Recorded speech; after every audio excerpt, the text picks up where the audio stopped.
Hola a todos y a todas las que nos ven y escuchan desde toda Latinoamérica.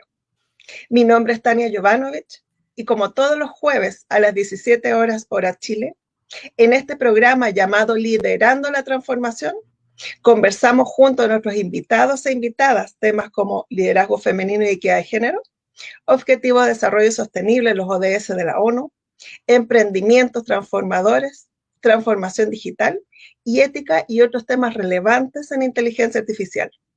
Y hoy, en nuestro programa número 21 ya, vamos a conversar sobre Big Data e inteligencia artificial con César Hidalgo. Para los que no conocen a César, César dirige el Centro de Aprendizaje Colectivo en el Instituto de Inteligencia Artificial y Natural, el ANITI, de la Universidad de Toulouse, en Francia. Y previamente dirigió el Grupo de Aprendizaje Colectivo en el MIT en Estados Unidos. César tiene un doctorado en física de la Universidad de Notre Dame en Estados Unidos y es autor de docenas de papers y 3 libros, donde el último se llama Cómo los humanos juzgan a las máquinas, que vamos a hablar de ahí está. Vamos a hablar del libro, vamos a partir por ahí de hecho. Bueno, César, gracias por aceptar la invitación a Hub Radio, el programa Liderando la Transformación. Bueno, y gracias porque además para los que no saben, estamos con 6 horas de diferencia. Así es, sí, estamos un poquito más tarde acá, pero feliz de conversar contigo, Tania, y explorar estas ideas contigo y con tu audiencia. Muchas gracias. Bueno, justamente hablemos del libro, de tu último libro, Cómo los humanos juzgan a las máquinas. ¿Cuáles son las principales conclusiones que sacaste de esta investigación? Mira, te cuento un poquito cómo se estructuró esta investigación y en parte lo que nosotros queríamos hacer era entender cómo las personas juzgaban a la inteligencia artificial no en sí misma, sino en comparación a otros humanos que hubiesen cometido un error similar. Nos parecía que esto estaba faltando en la literatura porque muchas veces la inteligencia artificial se juzgaba en comparación a la perfección. Y la realidad es un poquito más compleja, ¿no es cierto? La realidad en verdad siempre es imperfecta y hay que entender si es que estamos mejorando o no, no con respecto a ese ideal de la perfección, sino que con respecto a la cotidianidad que tenemos. Entonces hicimos más de 80 experimentos donde las personas reaccionaban a la acción de una máquina o a la misma acción, pero realizada por humanos. Y las personas fueron asignadas de manera aleatoria a estos dos grupos.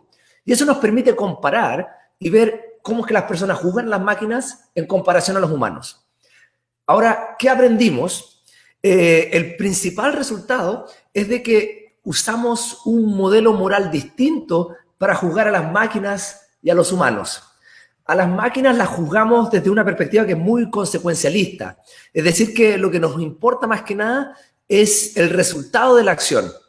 Y lo que eso implica es que cuando hay accidentes o cosas que son fortuitas, las personas no perdonan a las máquinas en esos casos porque lo que importa es el resultado, no cómo se haya llegado a él. Pero cuando las personas juzgan a las personas en esas mismas situaciones, lo hacemos de una forma distinta, lo hacemos de una manera que es más kantiana o deóntica, y lo que nos importa no es tanto el resultado, sino la intención, la motivación, cómo la persona llega a ese resultado. Entonces, en resumen, me gusta decir a mí que descubrimos un principio que gobierna cómo juzgamos a las máquinas y a las personas, y este principio es que juzgamos a las personas por sus intenciones y a las máquinas por sus resultados. Ajá, y esto va porque se habla mucho de estos temas, por ejemplo, de los autos autónomos, bueno, y cómo van a decidir las máquinas. Entonces, y estos resultados van a influir o debieran influir en algo a cómo se van a plantear, por ejemplo, la inteligencia artificial en autos autónomos, por ejemplo. Sí, nos ayudan a entender un poco cómo es que las personas reaccionan y eventualmente le ayudan a las empresas también a entender cómo es que las personas reaccionarían a sus propios productos en el contexto de inteligencia artificial. Entonces, en el libro tenemos algunos ejemplos de vehículos autónomos. Por ejemplo, tenemos un vehículo que está repartiendo alimentos, ¿no es cierto?, de encargo en un supermercado, ¿ya? Y va por una calle donde se cae justo un árbol y en ese esfuerzo para tratar de evitar el árbol que se cae, atropella a una persona. Entonces, cuando presentamos esa acción como la acción de un humano que está manejando, las personas lo excusan completamente, básicamente, y no ven que hubo tanto daño en esa acción como cuando es un vehículo autónomo. ¿ya? Cuando es el vehículo autónomo no lo perdonan tanto y ven más daño en esa situación. Y en general, cuando las máquinas están involucradas en situaciones donde hay algún daño físico, ahí también vemos que las personas las juzgan de manera más dura que a los humanos que estuvieron involucrados en la misma situación. Entonces, esto nos empieza a decir que, bueno, si es que nosotros vamos a tener máquinas, ¿no es cierto?, en el trabajo, como en un vehículo autónomo, vamos a tener que aceptar de que la reacción pública va a ser muy negativa en situaciones accidentales, incluso en casos donde esa reacción no hubiese sido tan negativa cuando un humano hubiese cometido el mismo error. Y eso ya, ¿no es cierto?, como empresa te puede ayudar a pensar en tu estrategia de desarrollo, de implementación o de comercialización o de comunicación, porque te puedes anticipar a cómo es que las personas van a reaccionar distintas a las acciones de las máquinas en comparación a los humanos. Claro, como que exigimos más perfección en el fondo a las máquinas que a las personas, como por decirlo así. En parte sí, y también nos enfocamos solo en lo que ocurre, no en la intención. Entonces, el hecho de que el vehículo estaba tratando de evitar algo, en el caso de que es un vehículo autónomo, no se considera como tan relevante, se considera solo el resultado, que en este caso es el daño del atropello. Perfecto, súper. Bueno, después cuando esté publicada, de hecho, la entrevista, vamos a poner el link ahí para quienes estén interesados en leer el libro. Gracias. Judgingmachines.com. Perfecto, ahí lo voy a poner. Bueno, sé que también das charlas sobre Big Data e inteligencia colectiva, y de hecho en algunas de ellas aparece este término. ¿Nos puedes contar a qué te refieres con inteligencia colectiva?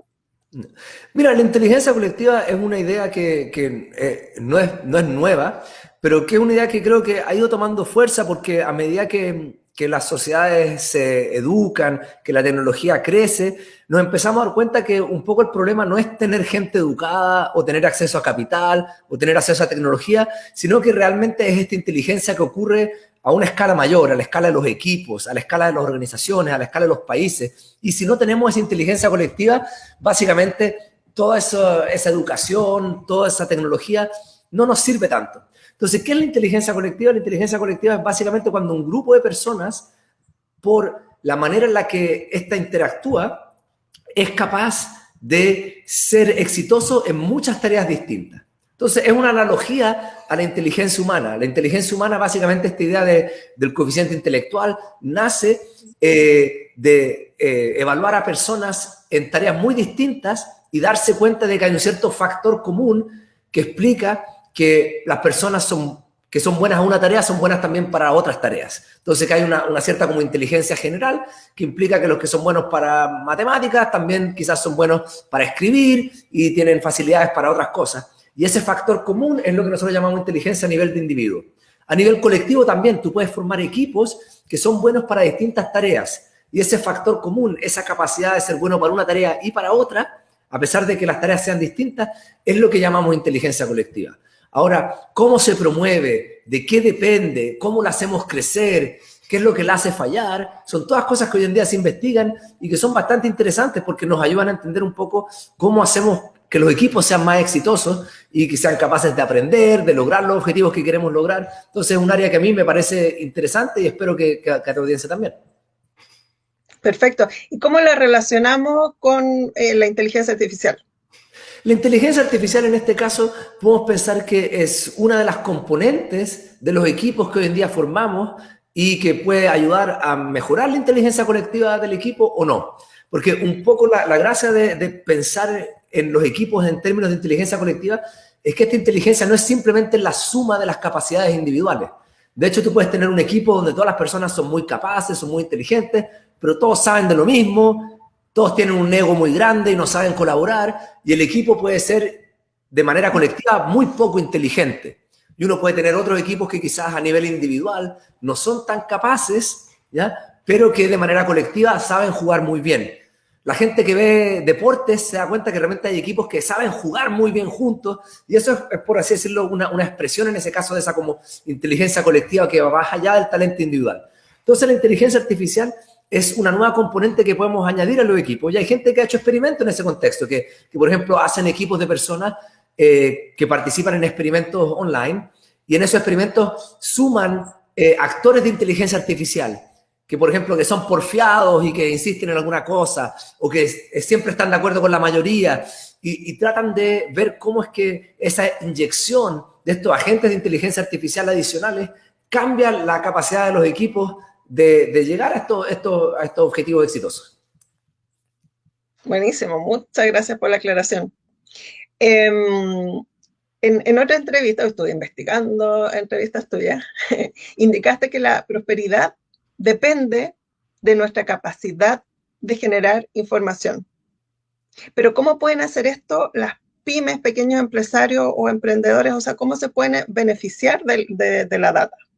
Ok, entonces, mira, creo que aquí vale la pena distinguir entre dos cosas, entre cómo me refiero yo a información en mi libro Why Information Grows y qué es lo que la gente quizás se refiere más coloquialmente a información que está asociada a data, como tú dices.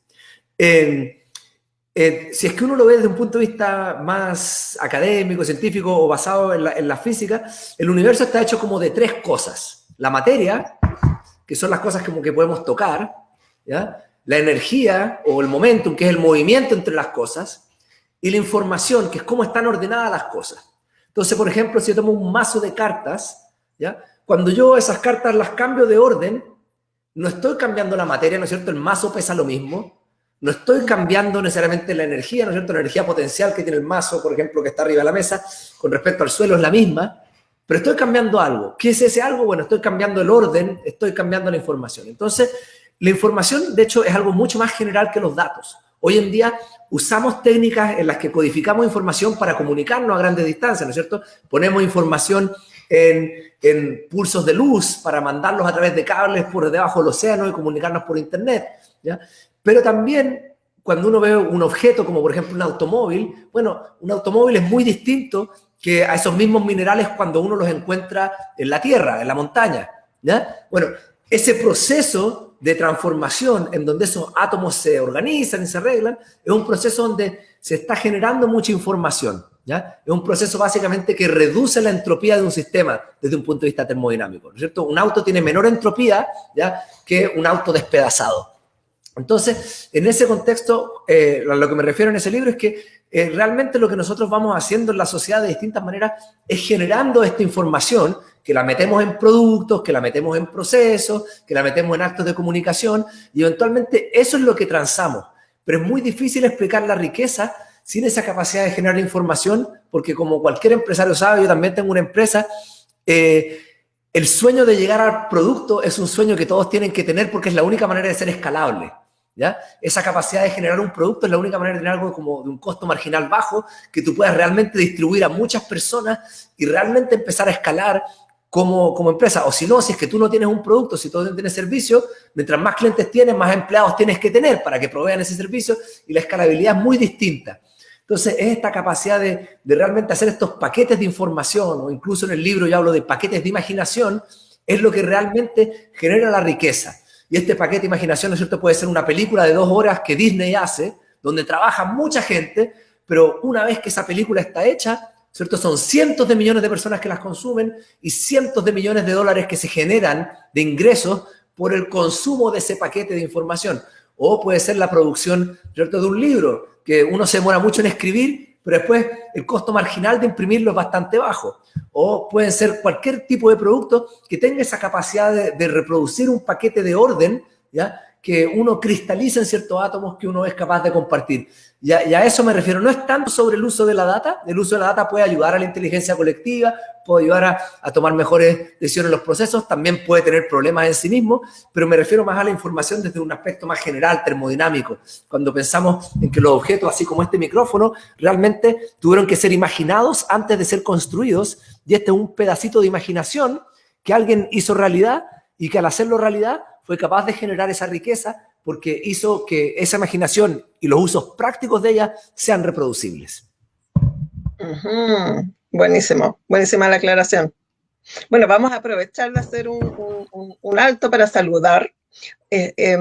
Bueno, estamos saliendo por Hub Radio y nos ven y escuchan desde países como Chile, por supuesto, Perú, Bolivia, Argentina, Colombia, Guatemala, Panamá, Centroamérica, Estados Unidos, España y Francia, por supuesto. Para los y las que recién se conectan, les cuento que estamos conversando con César Hidalgo, director del Instituto de Inteligencia Artificial y Natural de la Universidad de Toulouse, en Francia. César, como miembro del Comité Asesor del Gobierno de Chile en Inteligencia Artificial, ¿nos puedes contar cuáles son los principales puntos de la nueva política nacional de inteligencia artificial, que entiendo que salió hace poquito? Sí, mira, básicamente el informe fue redactado en función de ciertos ejes principales. Entonces, había un eje, por ejemplo, que eran los factores habilitantes, ¿ya? Que es el acceso a los datos, pero también la formación de las personas, el capital humano que uno necesitaría para poder entrar en este sector, ser exitoso en él. Después hubo otro eje que era enfocado en los riesgos éticos, morales, en la automatización, en todos estos peligros que quizás vienen o que podrían emerger como consecuencia de la tecnología. Y básicamente el informe se organiza en estos ejes y en cada uno de estos ejes provee muchas recomendaciones. De hecho, yo creo que hay más de 100 recomendaciones fácilmente en el informe donde ya se van desmenuzando las cosas de manera bastante granular. Por ejemplo, esfuerzos para tratar de mejorar la educación en este tipo de temas en los distintos niveles del sistema educativo, ¿ya? La generación de quizás distintas instancias para poder empezar a discutir o legislar el uso de la inteligencia artificial, pero como también es un instrumento de política más general, ¿no es cierto? No es un proyecto de ley, sino que son direcciones de política, también es bastante vago y deja mucho a la interpretación de cómo esto realmente va a ser implementado y creo que en el contexto de Chile dejar eso a la implementación es algo que todavía tiene una connotación más fuerte porque dado que estamos en un proceso refundacional y va a haber un cambio en la Constitución, cómo estas políticas que se generan en este momento vayan a traspasarse a la institucionalidad futura, no queda claro. Pero un poco es eso, es pensar en los factores habilitantes que te ayudarían a ser exitoso, pero también pensar en los riesgos y el informe hace muchas recomendaciones en estos puntos específicos. Perfecto. ¿Y viene como algún paso siguiente o que aquí como documento, por llamarlo así, para que en base a eso, digamos, el gobierno lo tome y avance? ¿O viene algún paso intermedio? No, mira, las recomendaciones pretenden ser recomendaciones a mediano o largo plazo. Entonces, la idea es de que este documento sería capaz de más o menos dirigir la política de inteligencia artificial por los próximos 5, quizás 10 años, pero también en el documento mismo se invita a la renovación de este. Entonces, la idea es de que esta es una primera versión de una política que se iría actualizando en el futuro y eso es algo que realmente uno participa en un comité donde básicamente a uno le piden que reaccione a lo que están escribiendo, participar de unas reuniones, pero uno tiene bastante poco control, ¿no es cierto?, en ese contexto. Y también incluso la gente que participa en la redacción del documento mismo tiene poco control porque si esto se adopta, si es que llega un gobierno que quiere hacerlo todo de nuevo, es algo que uno nunca puede garantizar. Y yo he trabajado bastante con el gobierno, no solo en Chile, sino que en muchos países, y es bastante normal que quizás cuando cambian los gobiernos se generan esfuerzos nuevos, hay algunos esfuerzos que continúan o no, entonces es muy difícil decir a priori qué es lo que va a pasar. Perfecto, gracias. Bueno, y yo sé que no tenemos poco tiempo. Para los que saben, bueno, César, agradecerá más que nos diste este tiempo. Entonces vamos con la última pregunta. ¿Cuáles han sido las últimas investigaciones sobre inteligencia natural y artificial en la Universidad de Toulouse, donde tú estás trabajando? ¿Qué nos puedes contar de lo que están haciendo ahí? Mira, hay varios grupos distintos. En Amity hay alrededor de 25 grupos trabajando en distintos temas. Por ejemplo, yo participo de un grupo que involucra varios laboratorios de inteligencia artificial aceptable y de la inteligencia artificial en la sociedad.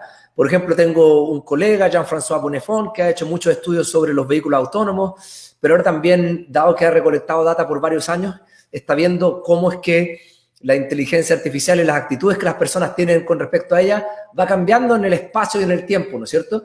Porque la manera en que nosotros juzgamos las cosas es cultural, nosotros la aprendemos, ¿ya? La vamos aprendiendo uno de los otros, nos vamos convenciendo de cosas, vamos deliberando, y en ese contexto varía en el tiempo y en el espacio, las actitudes cambian, las personas cambian, y esa es una de las cosas, por ejemplo, que él y su grupo están viendo. Hay otras preguntas que están relacionadas a la tecnología, quizás no per se la inteligencia artificial, pero que sí tiene una componente de ella, que es la realidad aumentada. La realidad aumentada tiene toda esta componente donde, ¿no es cierto?, nosotros podemos cambiar al mundo cambiando básicamente lo que vemos, poniendo un cierto filtro digital sobre la realidad. ¿Ya? Entonces podemos ir caminando por la calle y ver el mundo de manera distinta, pero también hay implicaciones éticas en ese contexto.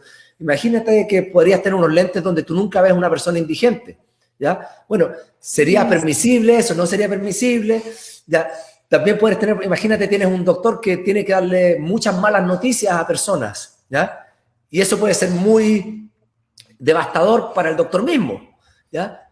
¿Qué tal si tuviera un filtro donde no ve las emociones de las personas con las cuales él se comunica? Bueno, sería permisible, no permisible, en qué situaciones. Entonces, hay muchas cosas quizás interesantes para pensar, porque cuando cambiamos la manera en la que podemos interactuar con el mundo, ¿ya? Nos tenemos que preguntar cuándo y cómo queremos esos cambios, ¿ya? Entonces, hay preguntas de ese tipo. También hemos estado, por ejemplo, trabajando en un documento que reacciona a la política de inteligencia artificial que propuso la Comunidad Europea. La Comunidad Europea propuso una nueva regulación de inteligencia artificial que tiene, por un lado, varias restricciones que quizás pueden ayudar a hacer estos sistemas más seguros, pero por otro lado también pueden disminuir la capacidad innovativa de Europa, que en temas digitales es bastante baja en comparación a Estados Unidos, a Asia. Entonces, también estamos trabajando en un documento que reacciona a esa propuesta de legislación y trata de básicamente explicar un poco cuáles serían las consecuencias que nosotros esperaríamos en ese contexto, tanto en política industrial como en la sociedad. Esas son algunas de las cosas. En el caso mío, estamos trabajando en varios temas de democracia digital, que es un tema que a mí me interesa mucho. Creo que es posible pensar en formas de participación que van más allá de la participación episódica que tenemos hoy en día, y eso requiere diseñar nuevos sistemas y también pensar en cómo comunicarlos de manera más efectiva. Entonces, hemos estado analizando data que recolectamos en el pasado, pero también diseñando nuevos sistemas de participación que pensamos lanzar en el futuro. Y hay otros grupos que trabajan no en temas asociados a la inteligencia artificial de la sociedad, sino que más derechamente ya en robótica, más derechamente en quizás dispositivos o técnicas para poder ver qué es lo que las personas, por ejemplo, están soñando. Toda esta conexión entre la neurobiología y la inteligencia artificial es muy interesante, porque básicamente para poder entender la mente, muchos de estos dispositivos que hoy en día se están generando requieren algoritmos de inteligencia artificial para poder mapear, ¿no es cierto?, lo que ocurre en las señales que podemos capturar y la interpretación de esas. Y hay gente también trabajando en ese tipo de temas. Entonces es bastante diverso, hay muchos grupos distintos, y creo que es interesante que tiene un balance, por un lado, en entender las implicaciones sociales y económicas de la inteligencia artificial, y por otro lado también desarrollar nuevas técnicas o avanzar el estado del arte en ciertas áreas de aplicación que ya se están establecidas. Buenísimo. César, como mensaje final a quienes nos están escuchando, especialmente a emprendedores y a pymes que a lo mejor están pensando en entrar en este mundo de inteligencia artificial, ¿qué mensaje o tip o qué les gustaría decirles? Mira, al final, la inteligencia artificial, como todas las otras tecnologías, tiene ciertos rangos de aplicaciones, tiene ciertos rangos en los cuales quizás no es útil o no es necesaria. Y creo que en ese contexto eso es algo que uno siempre tiene que tener en cuenta, que es cuándo y para qué uno la necesita, porque muchas veces hay problemas que van más allá y que uno se distrae en tratar de resolverlos de manera tecnológica. Entonces, como emprendedores es importante tener claro cuándo el problema es un problema que uno puede resolver usando nueva tecnología y cuándo quizás son problemas que uno puede tener de la personalidad misma de uno, de comunicación, de la inteligencia colectiva del equipo, de la interacción con el cliente, ¿ya? Y realmente en ese espacio más grande la inteligencia artificial es solo uno de muchos distintos factores que van a influenciar el éxito. Creo que es una tecnología interesante, pero también creo que es una tecnología que más y más se está transformando rápidamente en una tecnología bastante comoditizable, ¿ya? Y que en ese contexto mucho del espacio a futuro va a estar en las aplicaciones de esta más que en el desarrollo de la misma, porque el desarrollo de la misma está ocurriendo de manera acelerada en empresas grandes que tienen la capacidad no solo humana para realizar estos proyectos, sino que la capacidad computacional. Entonces es muy probable que en algunos años la inteligencia artificial sea un servicio que uno arrienda a través de APIs de Google, de Amazon, del OpenAI Foundation, que hacen, ¿no es cierto?, los programas que de momento creo que han sido los más interesantes, como el GPT-3 y estas otras aplicaciones que sí realmente muestran una capacidad que va mucho más allá de lo que uno podría hacer con 3 o 4 personas y una GPU debajo del escritorio. Entonces, es pensar un poco estratégicamente que, por un lado, la inteligencia artificial es solo uno de muchos factores y, por otro lado, que muy probablemente va a transformarse en un servicio que uno va a poder arrendar a través de la web en el futuro. Entonces, es pensar en las aplicaciones, porque el tratar de ser competitivo en el desarrollo de esta puede ser muy difícil, dado el tamaño y la capacidad de los grandes actores que están generando estos servicios. Buenísimo, César. Muchísimas gracias. Te mando un gran abrazo. Gracias por estar acá. Gracias por compartir tus conocimientos. También darle gracias a todos y todas las que nos están viendo y decirles que nos vemos la próxima semana, el jueves a las 17 horas. César, muchas gracias. Gracias, Tania. Un placer conversar contigo y un saludo a todos los que nos están escuchando. Gracias.